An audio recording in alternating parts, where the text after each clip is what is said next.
Hello. तो आज की जो हमारी वीडियो है वो पॉलिटी है, इंडियन पॉलिटी के बारे में हम पढ़ेंगे। मैं पहले बता दूं, हम इसके अंदर पढ़ेंगे अपना वो भी एमसीक्यूज़ भी पढ़ेंगे, लेकिन उससे पहले जो ये एग्ज़ाम किसके लिए देख रहे हैं हम, केवीएस, एनवीएस और जो आने वाले भविष्य में कौन से हैं, DSSS भी एग्ज़ाम है, उनके लिए क्लास है। अभी हम थोड़ी सी थ्योरी पढ़ेंगे क्योंकि बिना उसके हम एमसीक्यू करने में हमें दिक्कत आएगी। तो हम हल्की सी थ्योरी पढ़ेंगे इसकी, जितनी हमारे एग्ज़ाम के लिए सफिशिएंट होगी। उसके बाद हम इसके करेंगे एमसीक्यू इसी क्लास के अंदर, सेम क्लास में। तो ज़्यादा थ्योरी नहीं है, तो इसे स्टार्ट करते हैं हम। तो पहला हमारा क्या पढ़ रहे हैं, इंडियन पॉलिटी। हमारी जो कंट्री है या किसी भी देश है उसके अंदर शासन चलता है, तो उसके कुछ तरीके होते हैं जिसे हम पॉलिटी बोलते हैं या पॉलिटिक्स बोलते हैं। उसके द्वारा जो हमारी इंडियन पॉलिटी है या जो हमारा संविधान है, कॉन्स्टिट्यूशन है, उसके अंदर कितने भाग हैं, 22। हम ऐसे समझ सकते हैं 22 चैप्टर हैं। अब इस 22 चैप्टर के अंदर आर्टिकल कितने हैं इनके, तो आर्टिकल है हमारे 395। तो जिसके अंदर जो हमारे कुल आर्टिकल हैं वो कितने हैं, 395 टोटल आर्टिकल हैं। फिर इसके बाद संशोधन वगैरह होते रहते हैं। ये तो हमारे संविधान, ये तो हमारे जो बुक है संविधान की उसकी। इसके अलावा हमारे उसमें हमारे देश के पास क्या है, इंडियन पीनल कोड भी है, जो अब चेंज होकर किसके अंदर बदल गई है, BNS। इसे क्या बोलते हैं, भारतीय न्याय संहिता। ये सारे जो धारा वगैरह है सब चेंज हो गया है फिलहाल आज की डेट में। इसके अलावा हमारे पास CRPC था और ये भी बहुत जल्दी चेंज होने वाला है, जिसके अंदर कोर्ट के सेक्शन वगैरह थे। BNS के अंडर ही ये भी क्या चेंज हो चुका है। और मतलब इस पर भी हुआ है कि IPC तो प्रॉपर BNS बन गया है, इसका भी दूसरा नाम वगैरह करके कैटेगराइजेशन होगा। वैसे ये भी क्या हो चुकी है, चेंज। तो हम फिलहाल अपने इंडियन पॉलिटिक्स पर आते हैं। जो हमारा कॉन्स्टिट्यूशन है उसके अंदर टोटल कितने लेसन है, 22, और अनुच्छेद कितने हैं, 395। तो हम अपना सबसे पहला आर्टिकल पढ़ते हैं, लेसन 1 का, मतलब भाग 1 है उसका। तो यही पूछा जाएगा जो भाग 1 है उसका नाम क्या होता है, तो नाम होता है यूनियन एंड इट्स टेरिटरी। यहाँ पे कितने आर्टिकल होंगे हमारे, आर्टिकल 1 से लेके 4 तक होंगे हमारे, आर्टिकल 1 से 4।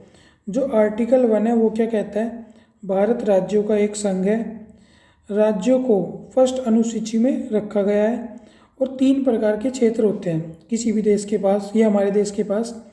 एक तो हो गया स्टेट, एक हो गया यूटी जिसे यूनियन टेरिटरी बोलते हैं, और तीसरे हो गए अर्जित क्षेत्र, जो हमने जीते हैं या कि कोई देश हमारे अंदर आके मिल गया उसे हम किस में रखते हैं, अर्जित क्षेत्र में।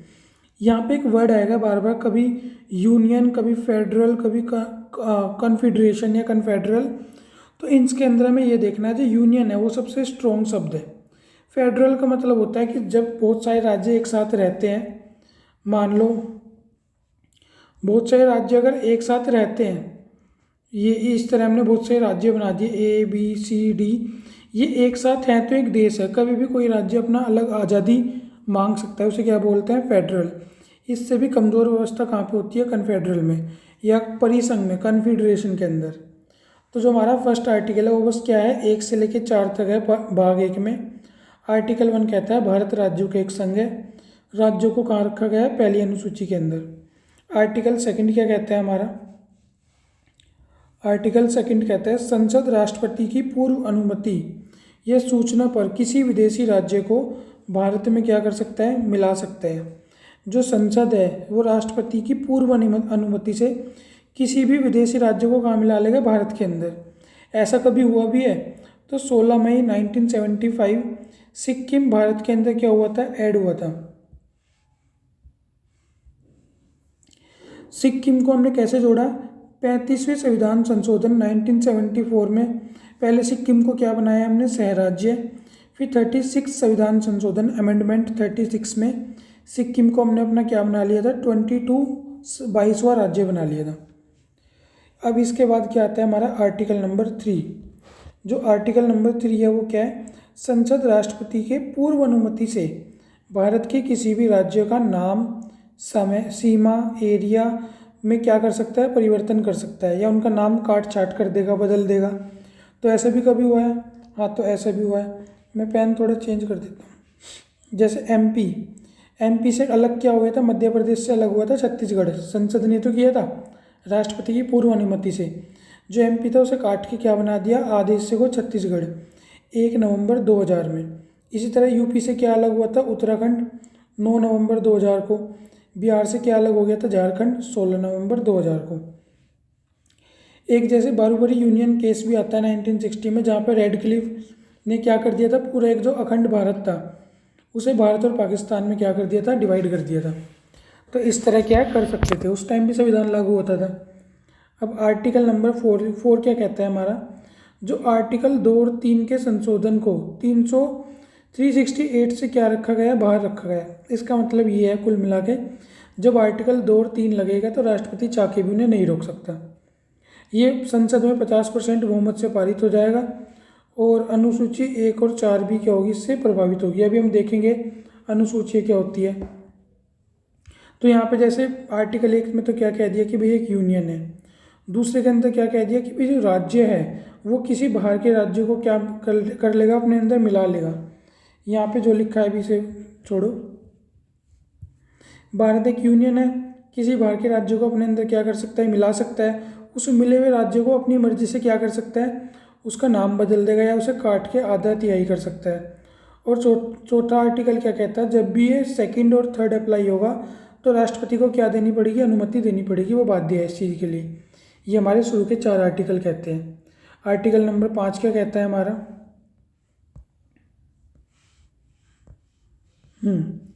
जो आर्टिकल नंबर 5 है, जो आर्टिकल नंबर 5 है, यहाँ से हमारा क्या स्टार्ट हो जाता है, भाग नंबर 2। यहाँ ये 5 से लेकर 11 तक आता है। आर्टिकल 5 कहता है संविधान के प्रारंभ में नागरिकता। संविधान के प्रारंभ में सबसे पहले क्या दी गई, नागरिकता। 26 जनवरी 1950 तक के उसमें लेके चले थे कि भाई जिसका जन्म भारत में हुआ वो भारत का नागरिक है, जिसके माता पिता का जन्म भारत में हुआ वो भी क्या है, भारत का नागरिक है। संविधान लागू होना 26 जनवरी 1950 से 5 साल पहले से ही भारत में रह रहे हैं उसे भी क्या दे दी गई, भारत की नागरिकता दे दी गई। ये किसके अंदर कहा गया, आर्टिकल नंबर 5 में। आर्टिकल नंबर 6 में क्या कहा गया, आर्टिकल नंबर 6 है पाकिस्तान से भारत आए लोगों को नागरिकता दे दी।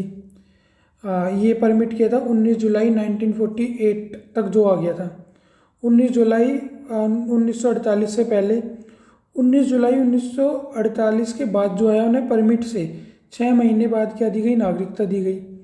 इसी तरह जो आर्टिकल नंबर 7 हो क्या कह रहा है, भारत से पाकिस्तान गए लोगों की नागरिकता 1 मार्च 1947 के बाद पाकिस्तान गए हो किंतु वापस आ गए हो 6 महीने का रजिस्ट्रेशन करवा के उन्हें भी क्या दे दी गई, नागरिकता। मतलब जो लोग भारत से पाकिस्तान गए और वापस घूम के कहाँ पे आ गए, भारत में आ गए, उन्हें भी क्या दे दी, नागरिकता की, जो तुम भी रहो।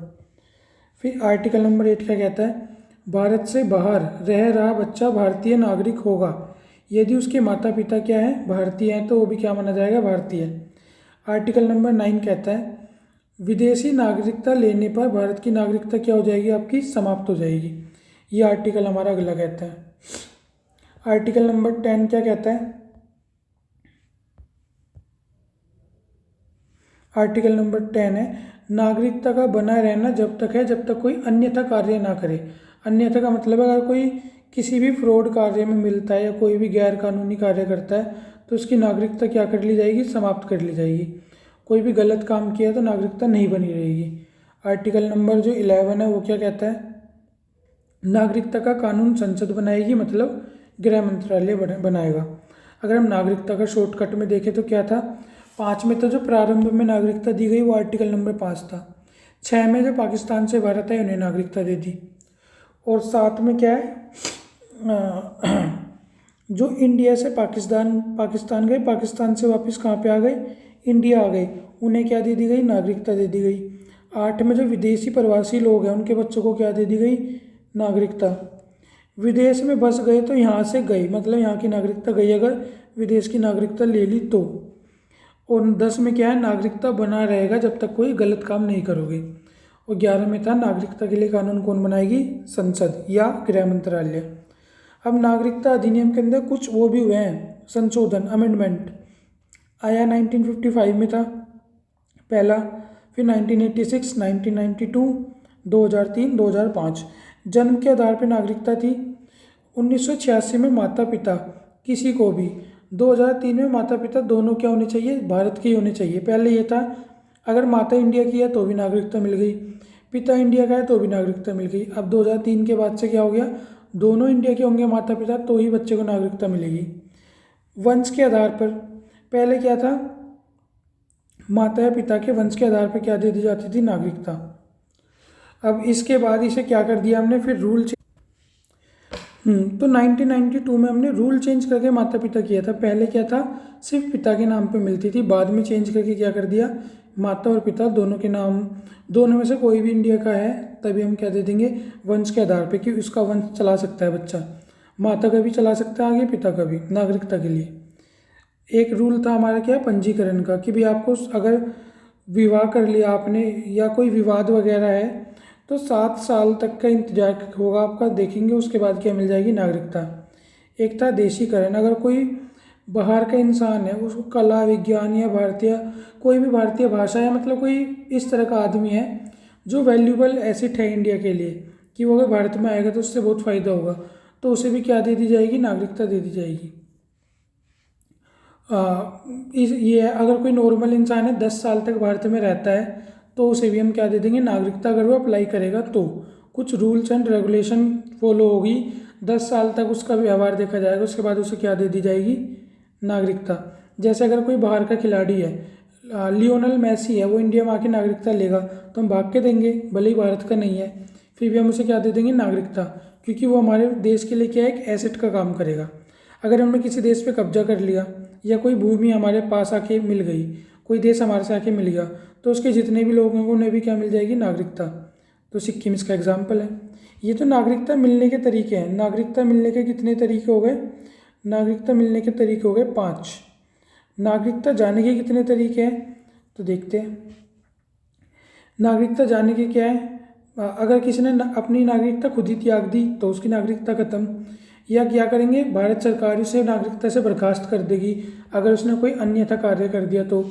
तीसरा, अगर कोई इंसान है जो दिमागी रूप से सक्षम नहीं है तो उसकी भी नागरिकता क्या कर ली जाएगी, हट ले ली जाएगी, वापस ले ली जाएगी। और या इसमें से हम ये भी बोल सकते हैं, बर्खास्त वाला केस में देशद्रोह वाला केस है, अगर कोई देशद्रोही है तो भी उसकी नागरिकता क्या कर लेंगे, हम ले लेंगे। तो 1, ये 2 और ये 3, इस तरह से हमने क्या है, 3 तरीके से नागरिकता समाप्त करने का वो कर लिया है। अगर मैं ऐसे करूँ, नागरिकता को समाप्त करने का क्या है, ऐसे ही माना जाएगा वैसे कि एक अपनी मर्जी से कोई छोड़ दे या उसे बर्खास्त कर दिया। बर्खास्त करने के कारण कोई भी हो सकते हैं, उसके अंदर कारण हमने क्या ले लिया, देशद्रोह। और तीसरा, कोई इंसान दिमागी रूप से सक्षम नहीं है तो सरकार उसे अलाउ नहीं करेगी। ये 3 तरीके क्या हो गए नागरिकता को त्यागने के। हमारे देश में नागरिकता का प्रकार कैसा है, एक ही नागरिकता ले पाओगे आप। इंडिया की लेनी है तो इंडिया की लो, किसी और देश की लेनी है किसी और देश की लो। ऐसा नहीं होगा कि आप यूएसए की भी ले लोगे और साथ में इंडिया की, ये चीज़ यहाँ पे नहीं होगी। तो एक हरी प्रकार की नागरिकता है। अधिनियम 1955 में आया, संशोधन इसका पहले क्या हुआ, 1986 में। वो मैं सॉरी यहाँ पहला संशोधन बोल गया था, अधिनियम आया था यहाँ पे, संशोधन पहला ये हुआ था, 1st, 2nd, 3rd, 4th। प्राप्त करने के तरीके कितने हैं, 5, और समाप्त करने के कितने हैं, 3। और गृह मंत्रालय या जो संसद है वो क्या बनाती है इसके लिए, कानून। चलते हैं अपने भाग 3 पे। ये वाला भाग ये क्या है, सबसे ज़्यादा इम्पोर्टेंट भाग है। क्या नाम है इसका, फंडामेंटल राइट, 12 से 35 तक। ये राइट ना तो पब्लिक छीन सकती है ना सरकार। इन राइट को Magna carta of Indian constitution कहा जाता है। ये राइट यूएसए से हमने क्या है, लिए हैं अपने देश में। तो इनको जो निलंबित है वो कौन कर सकता है, राष्ट्रपति, किसी का गलती पे। प्रतिबंध कौन लगा सकता है इनके ऊपर, संसद, कुछ समय के लिए। और इनका रक्षक कौन है, हाई कोर्ट और सुप्रीम कोर्ट। इसका मतलब अगर किसी को लगे कि उसका फंडामेंटल राइट में कोई दिक्कत है तो वो कहाँ जाके वाद विवाद कर सकता है, सुप्रीम कोर्ट या हाई कोर्ट के अंदर। तो आर्टिकल 12 से 35 है। तो आर्टिकल नंबर 12 क्या कहता है, सबसे पहले राज्य की परिभाषा, डेफिनेशन ऑफ स्टेट। स्टेट के अंदर कुछ भी आ सकता है, central, state, local government, electrical board, ONGC, Tata group, कुछ भी, ये सब राज्य के अंदर आएंगे। आर्टिकल नंबर 13 क्या है? अल्पीकरण। हम किसी की भी जो फंडामेंटल राइट उसे कम नहीं कर सकते हैं। असंगत, मान लो जो हमारा प्री और पोस्ट है, जो मूल अधिकार है संविधान से पहले और बाद में, हम इन्हें छेड़ नहीं सकते हैं, बाकी कुछ भी अमेंडमेंट कर देंगे, लेकिन जो संसद इसकी मूल भावना है उसे हम नहीं छेड़ सकते। ये हमारा क्या है? मूल अधिकार है, हम किसी को कम नहीं कर सकते हैं। आर्टिकल नंबर 14 क्या है? कानून के समक्ष सब समान होंगे और कानून का समान संरक्षण सबको मिलेगा। कानून के समक्ष सब समान होंगे, ये हमने यूके से लिया है, और समान संरक्षण मिलेगा, ये हमने कहाँ से लिया है? यूएसए। आर्टिकल नंबर 15 क्या है? पब्लिक एंड सरकार। इनकी नज़र में कोई भी धर्म, जाति, वंश, लिंग, जन्म स्थान के आधार पर कोई भी भेदभाव नहीं होगा, लेकिन पॉजिटिव डिस्क्रिमिनेशन हो सकता है। आरक्षण टाइप, जैसे किसी जो अनुसूचित जाति जनजाति के लोग हैं उनके भले के लिए उन्हें पॉजिटिवली हम भेदभाव कर सकते हैं, नेगेटिव तरीके से नहीं कर सकते। इसमें किसे छूट दे रखी है? मतलब आर्मी पर्सन्स को इसमें क्या दे रखी है? छूट दे रखी है हमने।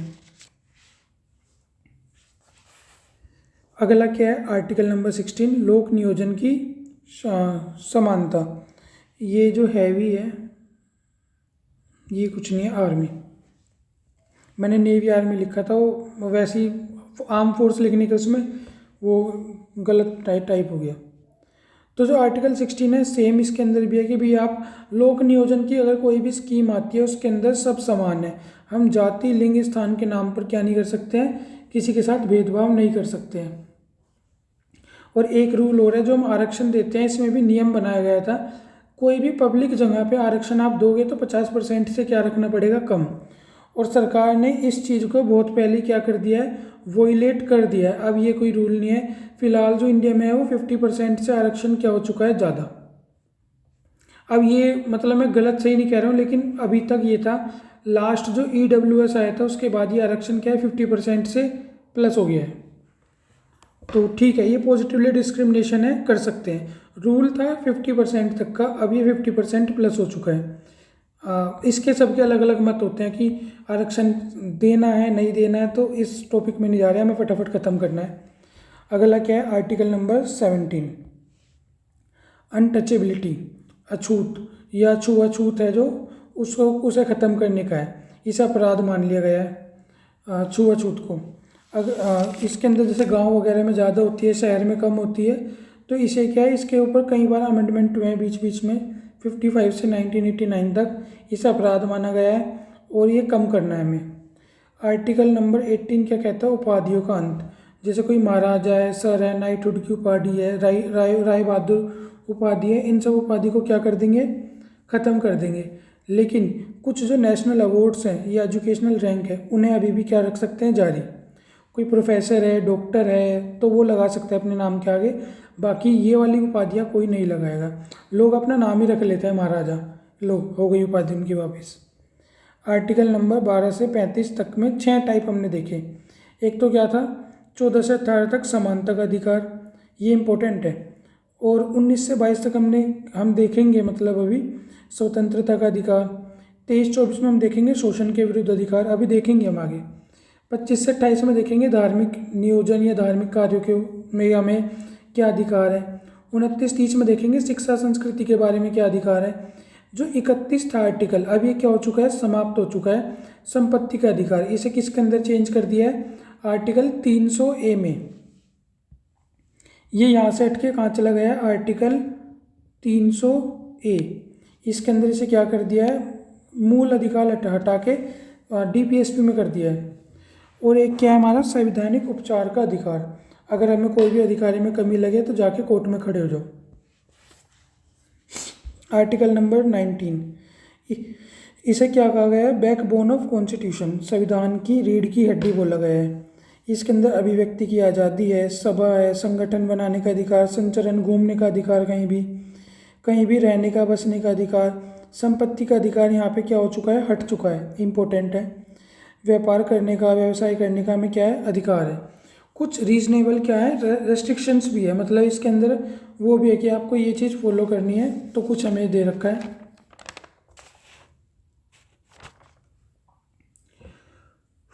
हम्म तो जैसे आरटीआई में तो हम जानकारी ले सकते हैं, संप्रभुता अखंडता को कोई कम वो करेगा वोलेट, तो उसका ये अधिकार क्या कर देंगे, कम कर दिया जाएगा।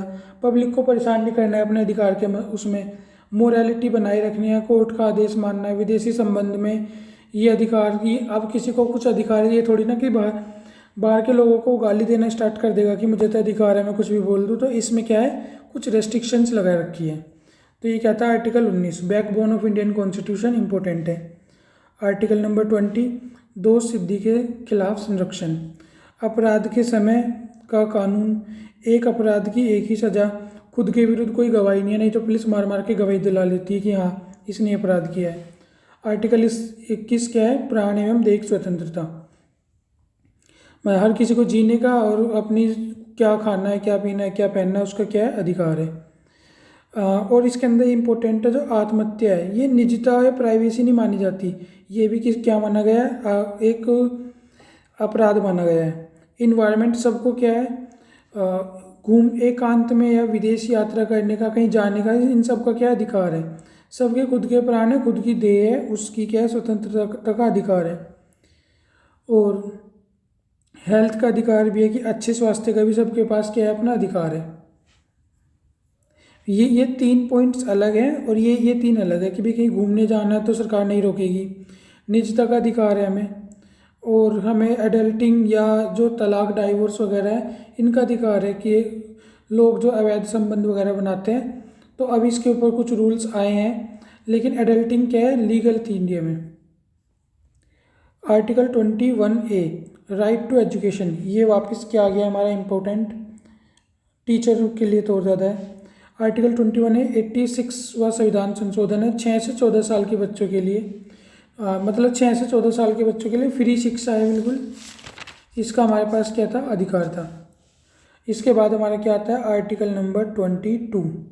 आर्टिकल नंबर 22 क्या कहता है, इनकाउंटर, डिटेंशन, अरेस्ट, कस्टडी और रिमांड, जो इनके खिलाफ हमें क्या मिलेगा, संरक्षण मिलेगा कि अपराध के बाद वारंट लाना पड़ेगा पुलिस को, 24 घंटे के अंदर अंदर जज के पास लेके जाएंगे, वकील का अधिकार है अपने पास। लेकिन कुछ ऐसे वो भी हैं कि अपराध से पहले ही बिना वारंट के 3 महीने तक जेल में डाल सकती है सरकार। 3 महीने के बाद भी सलाहकार बोर्ड के उस पर उसे छोड़ा जाएगा, नहीं छोड़ा जाएगा। तो वो है वो ये वाला जो निवारक निरोध है, ये एक तो दंडात्मक है जिसमें वो मिलेगा ही, अपराध के बाद क्या मिलेगा, दंड, वो भी तय करती है कोर्ट वगैरह। इसके अंदर तो नागरिकों को छूट है, लेकिन जो ये वाला है इसके अंदर क्या है, ये वाले एक्ट लग जाते हैं, UFSPA, UAPA, MISA, NASA, TADA, POTA, PDA। तो क्या क्या नाम है इनके, arm force special power act 1958, unlawful activity prevention act 1967, MISA maintenance of internal security act, NSA national security act, TADA terrorist and destructive activities, POTA prevention of terrorist activity, PDA prevention detention act. इसके खिलाफ इसके उसमें सरकार या जो police है आपको 3 महीने तक बिना किसी, वो जो हमारा वो था रोलेट एक्ट, सेम वही तो है रोलेट एक्ट ही, बिना वकील दलील के क्या है कानून है, सीधा उठा के क्या डाल देंगे जेल में। इसके अंदर कुछ ये भी हमें दे रखे हैं कि भाई इंटेरोगेशन होगी तो पूछताछ होगा, कस्टडी में नॉर्मल मैटर में हिरासत में ऐसे नहीं ले सकते, अगर गिरफ्तार कर भी लिया तो 24 घंटे के अंदर आपको क्या है जज के पास लेके जाना होगा। और पुलिस रिमांड के अंदर 15 दिन के अंदर अंदर क्या हो जानी चाहिए, पुलिस रिमांड मैक्सिमम कितना मिलेगा, 15 दिन। 15 करके इसे क्या कर सकते हैं, बढ़ा सकते हैं। और अगर किसी की जुडिशियल कस्टडी है तो उसे कहाँ भेजा जाएगा, जेल के अंदर। ये आर्टिकल नंबर 22 है, मतलब सारे अपराध वगैरह सब इसके अंदर है। 23 में क्या है, शोषण के विरुद्ध अधिकार, चाइल्ड ट्रैफिकिंग होती है, दुर्व्यवहार है, बंधुआ मजदूरी है, इन सब के खिलाफ क्या संरक्षण है। आपातकाल के दौरान इसका जो 23(1) है ये लागू रहेगा, बाकी सब क्या हो जाएंगे, हट जाएंगे। अगर कोई कहे कि नहीं मुझे अधिकार है मैं तो बाहर घूमूंगा, या मान लो सरकार को अर्जेंट कुछ काम के लिए ज़रूरत चाहिए तो वो लोगों की हेल्प मांग सकती है। अब इसमें कुछ उसके अंदर मना नहीं कर सकते हैं लोग। अगर मान लो देश के अंदर कोई आपातकाल है और किसी के पास कोई वाहन है, बड़े बड़े ट्रक वगैरह हैं, तो सरकार उनसे लेके क्या कर सकती है, अपने ट्रांसपोर्ट वगैरह में यूज़ कर सकती है। अब उसमें कोई ये नहीं कहेगा कि ज़बरदस्ती मेरे से बंधुआ मजदूरी करके मेरे से ट्रक चलवा रहे हैं या मेरे ट्रक छीन लिए, तो इस चीज़ के खिलाफ क्या है, इन पे संरक्षण दे रखा है। आर्टिकल 24 क्या कह रहा है, बाल नियोजन पर प्रतिबंध। 14 साल से कम बच्चों को फैक्ट्री में, माइंस में, डेंजर कामों से तो दूर ही रखना है और काम नहीं करवाना है, इन्हें शिक्षा देनी है। इसके बाद हमारा क्या आता है, धार्मिक स्वतंत्रता का अधिकार। ये 25 से 28 है। आर्टिकल 25 क्या कहता है, धार्मिक अंतःकरण की क्या होगी, छूट होगी। धार्मिक कार्य, रीति रिवाज, धार्मिक प्रचार, इन सब की क्या होगी, छूट होगी। जैसे जो सिख लोग होते हैं वो अपनी कृपान साथ रखते हैं, उनका अधिकार है ये धार्मिक। कुछ मुस्लिम लोग हिजाब पहनते हैं और महिलाएं क्या लगाती है, सिंदूर, तो ये धार्मिक उसके अंदर आ जाता है। 26 क्या कहता है, धार्मिक कार्यों के प्रबंधन में, स्थापना, संपत्ति, वैधानिक आय में धार्मिक संस्था इसे कर सकती है। 27 धार्मिक कार्यों का धन को क्या रखा है, टैक्स फ्री रखा है, बट एंट्री फीस लगाई जा सकती है। 28 क्या कहता है, सरकारी खर्चे से चलने वाले संस्थान में धार्मिक शिक्षा नहीं देंगे। संस्थान में किसी को भी धार्मिक कार्य के लिए बाध्य नहीं कर सकते कि आपको ये धर्म फॉलो करना होगा या इसी उसको करना पड़ेगा, ऐसा कुछ नहीं है। 29-30 क्या कहता है, अल्पसंख्यकों की हितों की रक्षा 29 करता है। 30 क्या कहता है, अल्पसंख्यक अपना संस्थान खोल सकते हैं, सरकार उन्हें भी दान उपलब्ध कराएगी, जैसे मदरसा, संस्कृत विद्यालय इनके लिए करवाती है। और 29 कहता है, इनके हितों की रक्षा करेंगे। संस्कृति, भाषा, धर्म, इसके आधार पर क्या नहीं कर सकते, हम किसी के संरक्षण से वंचित नहीं रख सकते। किसी को भी इसलिए हम किसी स्कूल से बाहर नहीं निकाल सकते कि भाई ये तो सिर्फ इस कम्युनिटी के लिए है, नहीं। ऐसे करके आप अल्पसंख्यकों के हितों की रक्षा करनी पड़ेगी आपको, उन्हें हर जगह क्या देना होगा, एडमिशन। 31 संपत्ति से वंचित, ये फिलहाल हटा दिया गया है। 44वें संविधान संशोधन में 301 के अंदर क्या कर दिया है, संपत्ति के अधिकार को ले गए हैं। अब ये अधिकार क्या हो चुका है, कैंसिल। इसके बाद आता है हमारा आर्टिकल 32। ये है संवैधानिक उपचार। मूल अधिकारों का अगर हनन होगा तो हम कहाँ चले जाएंगे, सुप्रीम कोर्ट, और क्या डाल सकते हैं, रिट।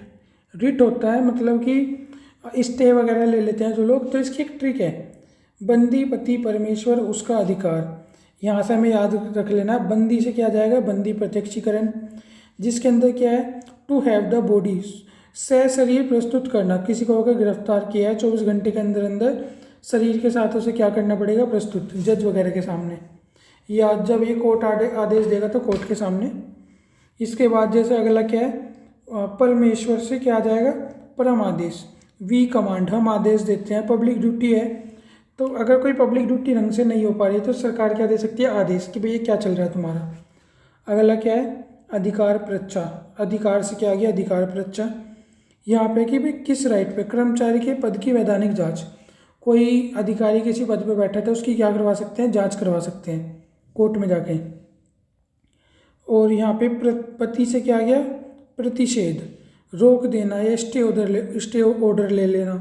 अगर कोई सरकार किसी नौकरी का ज़बरदस्ती ख़त्म कर रही है, अधिकतर जैसे गवर्नमेंट जॉब को ख़त्म किया जा रहा है, तो उस पर क्या है, या कोई जैसे दिल्ली में वो थे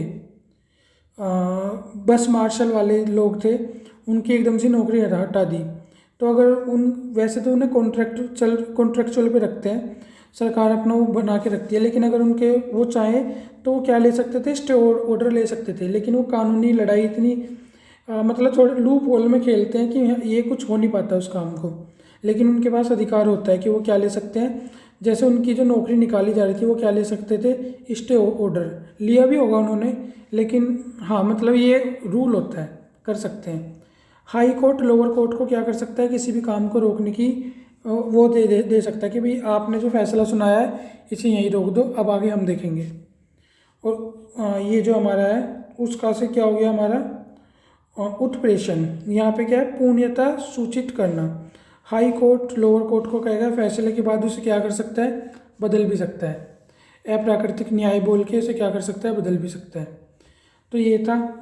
और डॉक्टर भीमराव अम्बेडकर ने इसे क्या कहा था, संविधान की आत्मा और दिल, हार्ट एंड सोल। अब हमारा क्या है, आर्टिकल 32, तो ये क्या है, सुप्रीम कोर्ट के अंदर जा सकते हैं, मूल अधिकार है। आर्टिकल 226 में भी हम मूल अधिकार या मूल अधिकार के अन्य भी हम कहाँ जा सकते हैं, हाई कोर्ट के अंदर 226 आर्टिकल के हिसाब से। तो ये 2 आर्टिकल हमने देख लिए। अगर हमें हाई कोर्ट जाना है मूल अधिकार को लेके तो हम हाई कोर्ट भी जा सकते हैं और सुप्रीम कोर्ट भी जा सकते हैं। अगर हाई कोर्ट जाएंगे तो 226 आर्टिकल लगेगा, सुप्रीम कोर्ट जाएंगे तो 32। इसके अलावा कोई और बात भी है तो भी हम क्या कहाँ जा सकते हैं, हाई कोर्ट। आर्टिकल 33 क्या कहता है, रेस्ट्रिक्शन ऑफ राइट, मूल अधिकारों को सीमित करता है। जैसे जो सेना के लोग हैं, इंटेलिजेंस के लोग हैं, राजदूत हैं, मीडिया है, ये हर चीज़ नहीं बता सकते। इन पे क्या है कि भाई आप ये नहीं है बोलने का अधिकार है तो कुछ भी बोल दोगे, आपको भी क्या है कुछ ना कुछ रेस्ट्रिक्शंस देते हैं वो। अपने जैसे देश के जो राज है वो नहीं खोलने दूसरे लोगों के आगे, तो इस तरह की उनके ऊपर क्या रहती है, रेस्ट्रिक्शंस। आर्टिकल 34 क्या है, जहाँ पे मार्शल लॉ लगेगा वहाँ पे भी मूल अधिकार क्या हो जाते हैं, सीमित। जहाँ पे सेना का एरिया है वहाँ पे सेना के कानून चलते हैं, फिर इधर उधर के नहीं चलते। 35 क्या कहता है, संसद मूल अधिकार को अधिक प्रभावी शक्तिशाली बनाने के लिए क्या बना सकती है, कानून बना सकती है। अब जो मूल अधिकार हमने पढ़े ये इंडियंस को ही मिलते हैं। समानता का मूल अधिकार 15-16, बाकी तो सब लोगों के लिए तो है ही, लेकिन ये स्पेशली क्या है, इंडियंस के लिए तो है ही। स्वतंत्रता का अधिकार 19 में, इसी तरह 29 और 30 है हमारा। हाँ, तो कुल मिला के जो अधिकार है हमारे 15, 16, 19, 29, 30 ये हर इंडियंस को मिलते ही मिलते हैं, इनसे वंचित नहीं कर सकते हम किसी को भी। अब आता है हमारा DPSP, directive principle of state policies. ये हमारा भाग 4 है, 36 से लेकर 51 तक है। DPSP हमने कहाँ से लिया है, आयरलैंड से, और आयरलैंड ने कहाँ से लिए थे, स्पेन से। इसके अंदर तो कुछ फेमस लोग हैं जैसे BN राव है, KT शाह हैं, इन्होंने अलग अलग बात कही है DPSP के बारे में। जो KT शाह इन्होंने क्या कहा था, इसे सरकार का चेक है, सरकार की मर्जी का चेक है, जब चाहेगी तो देगी, नहीं चाहेगी तो नहीं देगी। इसका उद्देश्य क्या होता है, पब्लिक लोक नियोजन के कार्य करना है, लोक कल्याण के कार्य करना, सामाजिक और आर्थिक लोकतंत्र को मजबूत करना, ये बोल सकते हैं हम, ये इसके कार्य होते हैं। आर्टिकल 36 क्या कहता है, वापस राज्य की परिभाषा। 37 क्या कहता है, न्यायालय में क्या है, परिवर्तनीय नहीं है। अगर ये आर्टिकल आपको नहीं मिल रही तो आप न्यायालय नहीं जा सकते, इसके लिए वाद विवाद योग्य नहीं है ये। 38 कहता है लोक नियोजन की अभिवृत्ति, हमारी इनकी जो मंशा है DPSP की वो क्या है, लोक कल्याण की अभिवृत्ति है, सामाजिक आर्थिक और राजनीतिक न्याय करेंगे। 39 कहता है स्त्री पुरुष को समान कार्य के लिए क्या दिया जाएगा, समान वेतन। 39 का ए कहता है समान न्याय और निःशुल्क विधि सहायता दी जाएगी लोगों को। 40 कहता है ग्राम पंचायत, इसके अंदर क्लैश रहता था गांधी जी और अम्बेडकर के बीच में, तो गांधी जी की बात मान ली गई, इसमें ग्राम पंचायत को क्या दी गई, कुछ शक्तियाँ। 41 क्या कहता है कुछ दशाओं में सरकारी सहायता दी जाएगी, जैसे बुढ़ापे में पेंशन दी जाती है, विकलांगता में, शिक्षा में पेंशन वो दी जाती है, वजीफा।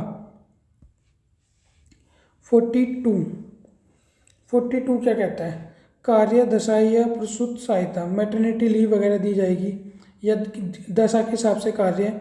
43 कहता है निर्वाह योग्य, क्या है, मिनिमम आपको पैसे तो देने पड़ेंगे निर्वाह योग्य। अगर कोई बेलदार है काम कर रहा है तो उसकी फिक्स सैलरी तो कुछ होगी, ऐसा नहीं कि आप 50 रुपये में ला के काम करवा लोगे, एक मिनिमम सैलरी आपको उसे देनी होगी पर डे का। 43 ये कहता है कामगारों की भागीदारी होनी चाहिए। और 43 क्या कहता है सहकारी समिति का निर्माण, आपस में लोग मिलकर क्या बनाएंगे, सहकारी समिति। कोई छोटी सी कंपनी है तो वहाँ पे यूनियन वगैरह बना लेते हैं जैसे लोग। आर्टिकल नंबर 44 क्या है, UCC, यूनिफॉर्म सिविल कोड, विवाह, तलाक, वसीयत और गोद लेने में ये क्या है, सबके लिए समान होगा, ये ऐसा चाहती है सरकार की, भविष्य में कर देंगे। 45 क्या कहता, आर्टिकल 45 कहता है 6 से 14 वर्ष तक शिक्षा देंगे। 86 अमेंडमेंट द्वारा इसे क्या बना दिया गया, फंडामेंटल राइट बना दिया गया। पहले क्या था DPSP, अभी 21A के अंदर इसे इंक्लूड कर लिया। भाई 0 से 6 तक तो उसके स्वास्थ्य का अधिकार है उसके पास, और 6 से 14 साल के तक के उसे क्या है, राइट टू एजुकेशन, RTE का। आर्टिकल 46 कहता है SC ST OBC को विशेष प्रावधान दिया जाए। 47 कहता है पोषाहार, जो SC मतलब जो भी लोग हैं उन्हें एक पोषण युक्त खाना मिले, नशीली दवाओं पर प्रतिबंध लगे, और शराब को क्या है, शराब पे भी क्या लगा है, प्रतिबंध मिले। पोषाहार का मतलब है जैसे मिड डे मील स्कीम शुरू करना। 48 कहता है कृषि पशुपालन को बढ़ावा देना है, और जो आधुनिक मशीनें हैं मतलब उनका भी उपयोग करना जिससे कृषि को बढ़ावा दे।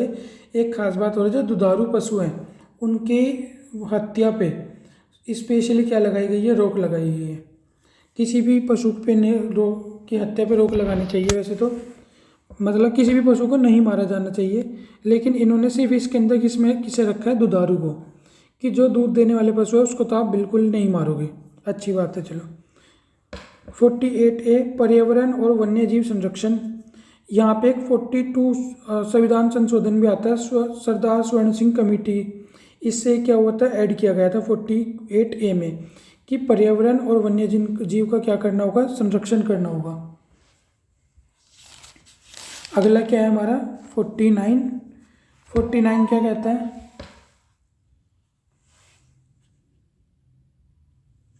और ये जो 48 है ये किसकी जिम्मेदारी होगी, राज्य की।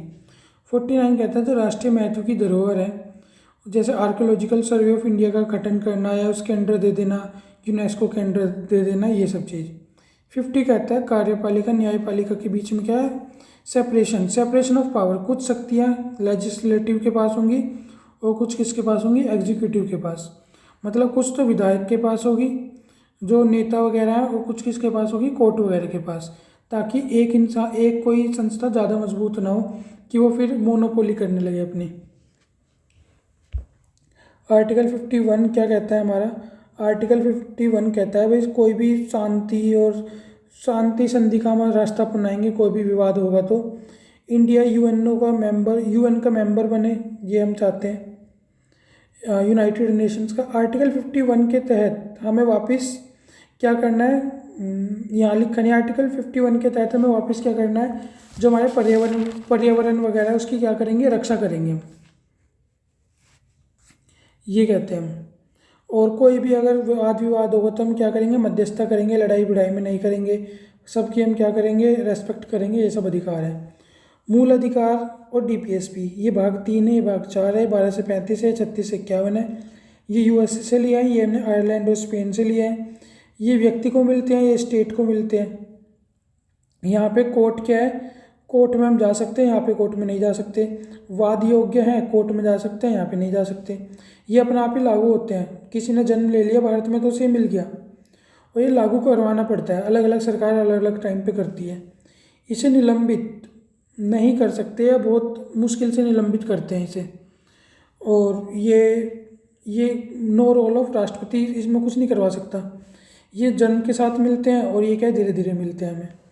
तो ये था। इसमें जैसे कुछ विचारधाराएं हैं, जैसे गांधी जी की विचारधारा में यही है, जो सोशलिस्टिक लोग हैं उनकी विचारधारा में यही है, जो लिबरल्स हैं उनकी विचारधारा में यही है। तो ये हमारे काम का नहीं है। ऐसे जो केसेस हैं ये भी हमारे इसमें अभी काम के नहीं है, तो हम सीधा अपने उस पर चलते हैं। हाँ, ये वाला इम्पोर्टेंट है थोड़ा। जो संविधान है, जो हमारे फंडामेंटल ड्यूटीज़ है, वो अब से पहले हमारी मतलब जब उसके अंदर 52 अमेंडमेंट हुआ तब हमारे पहले हम पे कुछ ड्यूटी नहीं थी। फिर हमें कितनी ड्यूटी मिली, 10। फिर 86 अमेंडमेंट होकर वो कितनी हो गई, एक और जुड़ के 11 हो गई हैं ड्यूटीज़। तो ड्यूटीज़ क्या क्या हैं ये तो अब हम नहीं देखेंगे, ये ज़्यादा हो जाएगा।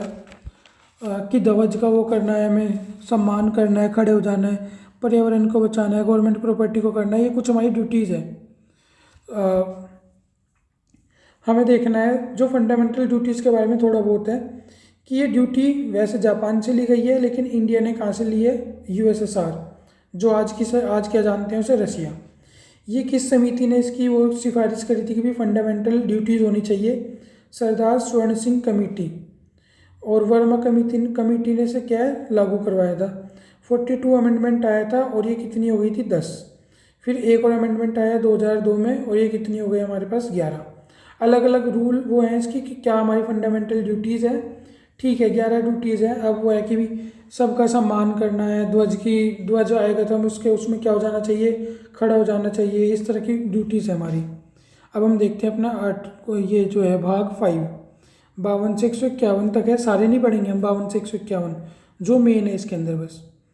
यूनियन है, इसके अंदर सेंट्रल गवर्नमेंट के बारे में बता रखा है, president, vice president, PM, vice PM, AG attorney general, CAG controller and CAG है ना इसका नाम, controller and auditor general, MP, सांसद हो गया, एससी, सुप्रीम कोर्ट वगैरह, इनके बारे में। तो स्टार्ट करते हैं किससे? प्रेसिडेंट से। जो आर्टिकल नंबर 52 है वो क्या बताता है? राष्ट्रपति के पद को। कहाँ से लिया है हमने? यूके से। 53 क्या बताता है? कार्यपालिका के राष्ट्रपति क्या होता है? हेड। रियल हेड तो क्या माना जाता है? पीएम, लेकिन अनऑफिशियल या औपचारिक रूप से किसे माना जाता है? प्रेसिडेंट को। 54 क्या कहता है? भाई निर्वाचन, राष्ट्रपति का निर्वाचन क्या होगा? कौन कौन भाग ले सकता है राष्ट्रपति के निर्वाचन में, ये पूछा जाता है। तो लोकसभा के मेंबर, राज्यसभा के मेंबर और विधानसभा के। कौन नहीं लेते भाग? तो विधान परिषद के नहीं लेते, ये चीज़ भी याद रखनी है।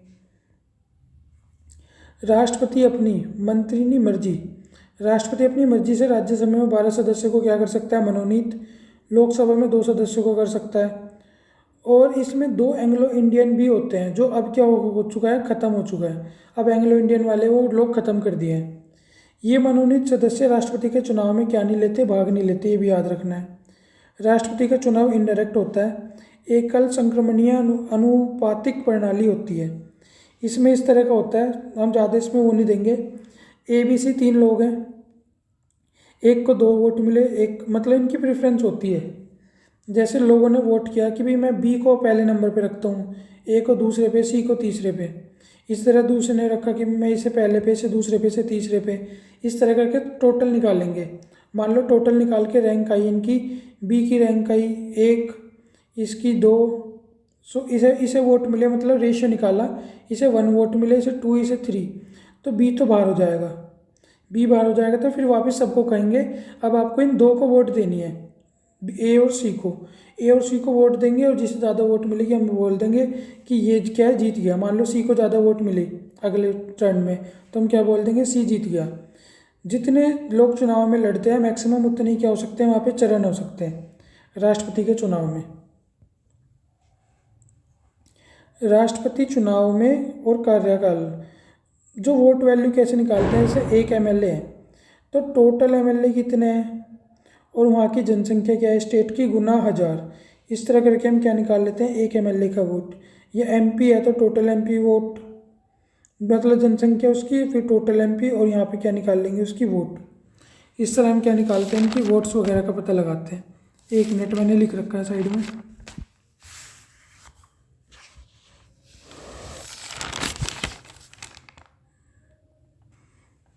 MP की ऐसे निकालते हैं, टोटल MLA और MP, इससे डिवाइड करते हैं तो निकल जाता है। जैसे अगर हम कि ये किसी का एग्जाम्पल दे रखा होगा राजस्थान वगैरह का, तो वहाँ का है 708। जमानत राशि 15,000 रुपये। ये वो है कि अगर कोई लड़ना चाहता है उम्मीदवार वगैरह, तो 15,000 रुपये की जमानत राशि देनी होती है। 1/6 वोट मिलना ज़रूरी है, नहीं तो जमानत राशि वापस नहीं देंगे, ये होता है। और आर्टिकल नंबर 55 क्या कहता है? राष्ट्रपति का कोटा। टोटल वोट जितने उम्मीदवार है +1, जीतने के लिए इतने वोटों से कम चाहिए। अगर मान लो 10 वोट डले और उम्मीदवार 3 है +1, तो 4 से 10 को भाग करेंगे +1, इतने वोटों से चाहिए होंगे। ये उसे क्या मान लिया जाएगा? राष्ट्रपति का कोटा। 55 से 60 क्या है? 56 है राष्ट्रपति का कार्यकाल 5 साल का होगा। 57 दोबारा निर्वाचन कैसे होगा? अब तक केवल राजेंद्र प्रसाद ही 2 बार क्या चुने गए हैं? राष्ट्रपति। 58 योग्यता, भारत का नागरिक होना चाहिए जो व्यक्ति है। 35 साल की उम्र होनी चाहिए। लोकसभा की योग्यता होनी चाहिए और लाभ के पद पर नहीं होना चाहिए, तभी राष्ट्रपति का क्या लड़ पाएगा? चुनाव। 59 क्या है? राष्ट्रपति की दशा ठीक होनी चाहिए। 60 में राष्ट्रपति की शपथ के बारे में वो कहा गया है। राष्ट्रपति को शपथ कौन दिलाता है? Chief justice of India. अगर CGI नहीं है तो बाकी जजों की सीनियरिटी के हिसाब से वो शपथ दिलाएंगे। 61 क्या है? राष्ट्रपति का महाभियोग। महाभियोग मतलब पद से हटाना। संविधान का अगर वो अतिक्रमण कर रहा है या गलत यूज़ कर रहा है, या विशेष राष्ट्र के प्रस्ताव से या किसी विदेशी राज्य के प्रभाव से भी क्या हो सकता है? महाभियोग हो सकता है। तो संसद से तो पास हो सकता है महाभियोग, विधानमंडल का इसके अंदर कोई रोल नहीं है। तो इसका जो महाभियोग है उसमें कैसे होता है? मान लो ये संसद है, इसे 2 हिस्सों में बांट रखा है, लोकसभा राज्यसभा। किसी भी एक सदन से पहले 1/4 लोग क्या करेंगे? इसे प्रारंभ करेंगे, मतलब इसका प्रस्ताव रखेंगे। फिर 2/3 लोग उसे क्या करेंगे? पारित करेंगे। इसके 14 दिन बाद वो दूसरे सदन में जाएगा।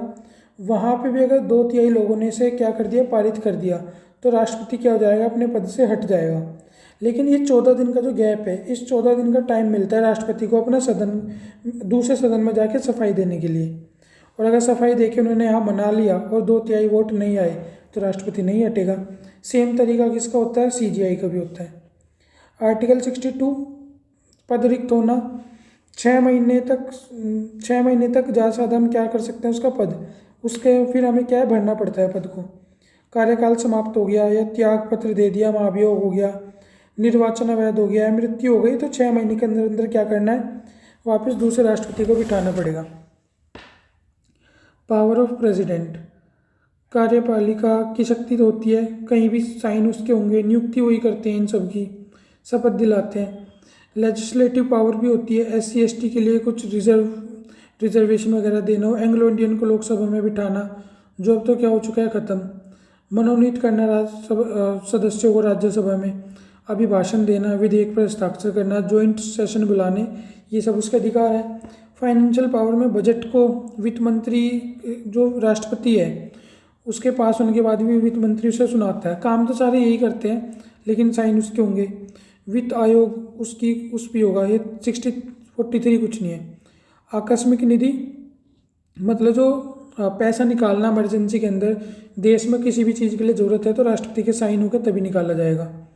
और वित्त आयोग का गठन भी इसके उसमें ही होता है। ये सब है। पावर ऑफ प्रेसिडेंट हमने देख ली। डिप्लोमेटिक कूटनीतिक शक्ति भी है। सैन्य दल, जितनी भी हमारी आर्मी, एयरफोर्स, नेवी, इन सबका सर्वोच्च सेनापति कौन होता है, राष्ट्रपति। शिक्षा के अंदर सेंट्रल यूनिवर्सिटी होती है, उसका क्या होता है, चांसलर होता है राष्ट्रपति। विवेकाधीन शक्ति भी होती है, विशेष अधिकार भी होते हैं, न्यायिक शक्ति भी होती है। एक इसकी राष्ट्रपति के ऊपर समाधान की शक्ति है, आर्टिकल 72।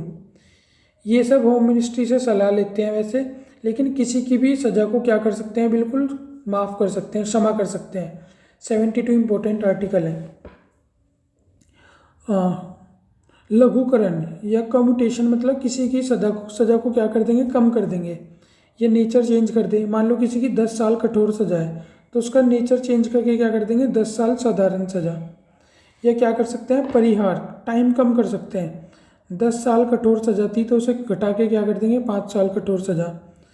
या फांसी की सज़ा पर परिहार नहीं लगा सकते, फांसी की सज़ा पे परिहार नहीं लगेगा, बाकी सब पे कर देंगे। लेकिन फांसी की सज़ा को भी रोक सकता है राष्ट्रपति। विराम, हेल्थ इशू के कारण या प्रेग्नेंट महिला को फिलहाल वहाँ से वो कर दे कि भी अभी से सजा नहीं दोगे आप। प्रतिलंबन मतलब अस्थायी रोक लगा दे, स्पेशली फांसी वगैरह पे। तो ये पावर होती है राष्ट्रपति पे। इसी तरह की पावर किस पे होती है, 161 के तहत राज्यपाल के पास होती है, लेकिन वो फांसी को नहीं रोक सकता और कोर्ट मार्शल को नहीं रोक सकता किसी के। हाँ, बस लगभग एंड आ गए। इमरजेंसी, आपातकाल। टाइप ऑफ इमरजेंसी, राष्ट्रीय, राजकीय और वित्तीय, 3 तरह के आपातकाल होते हैं, 52, 56, 60। मेन तो बस यही 3 याद करने हैं, नाम फिर भी देख लेते हैं। राष्ट्रीय आपात क्या है, युद्ध है, बाह्य आक्रमण हो गया, सशस्त्र विद्रोह हो गया, तो इसके अंदर क्या लग सकता है, राष्ट्रीय आपात लग सकता है। तो सलाह से, मंत्रिमंडल की सलाह से राष्ट्रीय आपातकाल लग जाएगा। इसे लागू करेंगे राष्ट्रपति और इसे अप्रूव करेगी कौन, संसद करेगी 1 महीने के अंदर अंदर। और इसका टाइम पीरियड क्या होगा, 6 महीने। 6 महीने के बाद फिर बढ़ा सकते हैं, 6 महीने के लिए फिर बढ़ा सकते हैं। ऐसे करते करते अनंत काल तक हम इसे लेके जा सकते हैं। इस पे जो हमारे फंडामेंटल राइट्स हैं उन पे क्या अधिकार होगा, आर्टिकल 358 लागू होगा, नहीं होगा, और 359 लागू होगा। आर्टिकल 19 अपने आप इसमें क्या हो जाएगा, आर्टिकल 19 था हमारा क्या, जैसे हमारा घूमना फिरना, टोली बनाना, रहना बसना, ये सब हट जाएंगे आर्टिकल। और आर्टिकल 20, 21 प्राणदैहिक स्वतंत्रता रहेगी, ये नहीं हटेगा। और शेष अधिकार जो राष्ट्रपति चाहे तो हटा सकता है, नहीं तो नहीं हटा सकता, उनके ऊपर होता है। बाकी जो मेजर जो हमारे राइट्स है वो क्या हो जाएंगे, ख़त्म हो जाएंगे इस टाइम पे। आर्टिकल 356 राज्य के आपातकाल या राष्ट्रपति शासन लग जाता है। यहाँ पे किसी राज्य के अंदर ज़्यादा हालात बिगड़ गए तो वहाँ पे क्या लग जाता है, राष्ट्रपति शासन। 355 राज्य संविधान के हिसाब से शासन होगा, राज्य केंद्र के निर्देश के हिसाब से शासन होगा। अगर सीएम के पास 50% बहुमत से कम है तो वहाँ पे क्या सरकार गिर जाएगी और इतने दूसरी सरकार नहीं बनती। इतने कौन सा शासन लागू हो जाता है वहाँ पे? राष्ट्रीय आपातकाल। इसका प्रोसेस वापस सूचना मिलेगी, राज्यपाल को सलाह दी जाएगी मंत्रिमंडल के द्वारा, इसके बाद लागू होगा राष्ट्रपति के द्वारा, इसका अप्रूवल मिलेगा संसद के द्वारा 2/3 वोट के बाद। और ये कब तक लग सकता है? 60 दिनों तक, मतलब 2 महीने तक। और इसकी अवधि 60 करके कब मैक्सिमम कहाँ तक खींच सकते हैं हम? 3 साल। और इसके इफ़ेक्ट क्या होंगे? स्टेट का इफेक्ट होगा, पूरे देश पे नहीं। जब ये आपको लगेगा आपातकाल तो सिर्फ स्टेट इफेक्ट होगा, पूरा देश नॉर्मल चलेगा। बजट संसद बनाएगी उस राज्य का, फिर हाई कोर्ट में कोई चेंज नहीं होगा उस समय पे, पावर सारी राज्यपाल के पास चली जाएगी। और कानूनी और लेजिस्लेटिव पावर कहाँ पे आ जाएगी? संसद के पास। पंजाब के अंदर फर्स्ट टाइम ये वाला आर्टिकल लगा था, पेप्सू उस समय पंजाब का नाम था। आर्टिकल 360 इसे बोलते हैं वित्तीय आपातकाल। ये भी हमने यूएसए से लिया है। इसका प्रोसीजर, अगर पैसे ना हो देश के पास तो सलाह पे मंत्रिमंडल की लागू करेंगे राष्ट्रपति, अनुमोदन होगा संसद से, लोकसभा राज्यसभा से। टाइम पीरियड क्या होगा इसका? 60 ईयर, 60 दिन। और राज्यसभा से, लोकसभा से 2/3 बहुमत पे पास होगा। ये अवधि 60 दिन से लेके अनंत काल तक बढ़ा सकते हैं हम। ये आज तक एक भी बार भारत में अभी तक तो लागू नहीं हुआ। इसका जब भी अगर कभी लागू होगा तो क्या इफेक्ट होता है इसका? सबकी सैलरी में से कुछ हिस्सा काट लिया जाता है, एक्सेप्ट प्रेसिडेंट और वाइस प्रेसिडेंट। अपने पैसे नहीं देते, बाकी सबके छीन लेंगे। बजट 43% तक कम कर देंगे, या जो रूल होता है कि 43% वापस राज्यों को दिया जाता है, वो सब अभी कट हो जाएगा। और राज्य अप्रत्यक्ष कर लगा देगा, और जो टैक्स है वो क्या हो जाएंगे? बढ़ जाएंगे, ताकि ज़्यादा से ज़्यादा क्या मिल सके? पैसे मिल सके। तो ये हमारे क्या थे? आर्टिकल्स थे। एक आर्टिकल और बचा है, बस लास्ट पेज।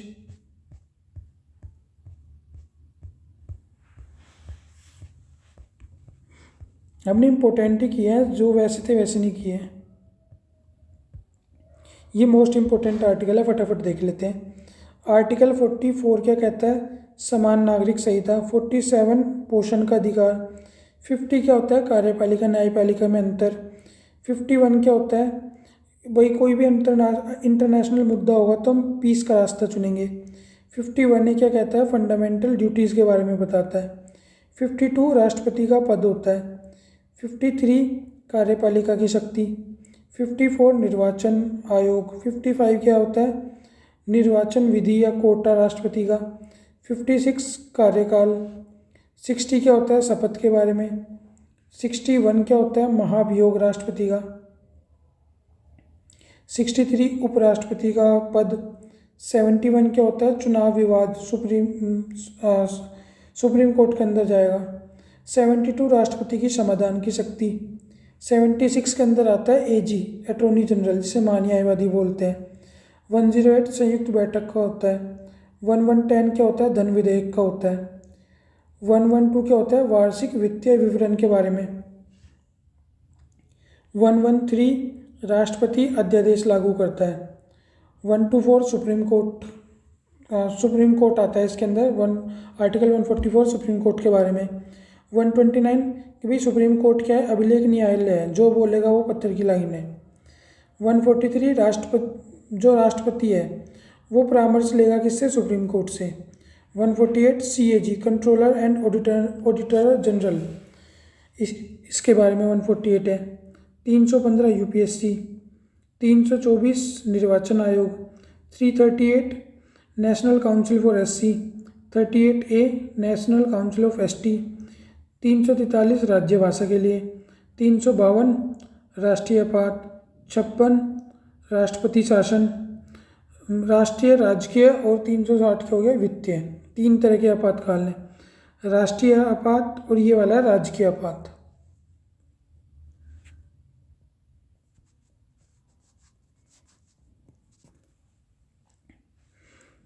और 360 हो गया हमारा क्या? राष्ट्रपति वित्तीय आपात। 153 क्या है? राज्यपाल के बारे में। 161 राज्यपाल की समाधान की शक्तियाँ।